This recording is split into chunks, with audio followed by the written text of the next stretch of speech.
بصي بقى يا عين امك، انتي فاكره في مره كنت بتقولي لي ان صاحبتك دي كان جاي لها حاجه كده في ايديها وانتي كنت زعلانه عليها، وساعتها حتى انتي جبت لها مرهم من مضاد حيوي مش عارفه من الصيدليه وكلمتيني في التليفون. انا فاكره الحوار ده. فاكره؟ فاكره كويس.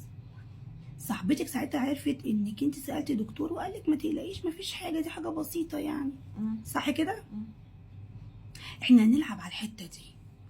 هتقولي لجوزك انك انتي ساعتها عرفتي خدتي عينه كده من ايديها، الدكتور قال لك خدي حته جلديه كده صغيره. قولي له كده احنا هنفتي. احنا هنفتي بقى، احنا عملنا تحليل. وهو عبيط يعني هيصدق؟ ما هو هيصدق، جوزك يهبل وهيصدق. انت بقى هتقولي ايه؟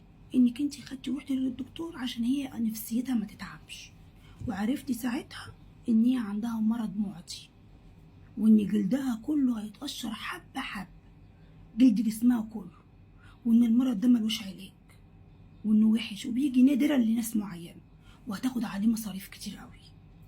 فانت زعلانه لما عرفتي وتعرفين ان انت قاعده متضايقه. يعني انا معرفش اصلا ان انا عرفت ان هما بيتكلموا؟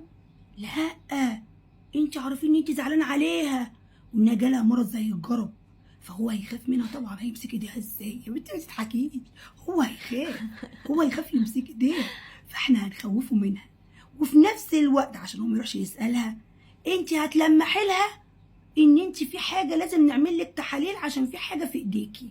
ايه الاحزان المضحكه ما دي؟ احنا هنعمل الحركه دي. هي لو هو سالها هتقول له انا هعمل تحاليل عشان في حاجه في ايدي مش مظبوطه، وهو هيبقى عارف ان عندها مرض معدي وما ينفعش يقول لها لان هي حالتها النفسيه تبقى وحشه جدا فهيأثر عليها فهيزيد المرض معاها.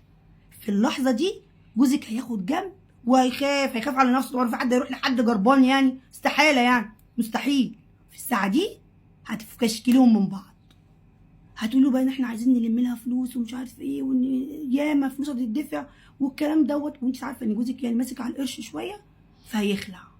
ايه رايك في الفكره دي؟ خلاص هنشوف هنجرب. اعمليها وبكره تقولي امك قالت. واياكي حد يخش بيتك تاني ولا تكلمي حد من لا تليفون لا جوزك. خلاص. اصل انا مش هقدر اعمل لك حاجه تاني. المره دي جرب، المره الجايه هجيب لها مجنونه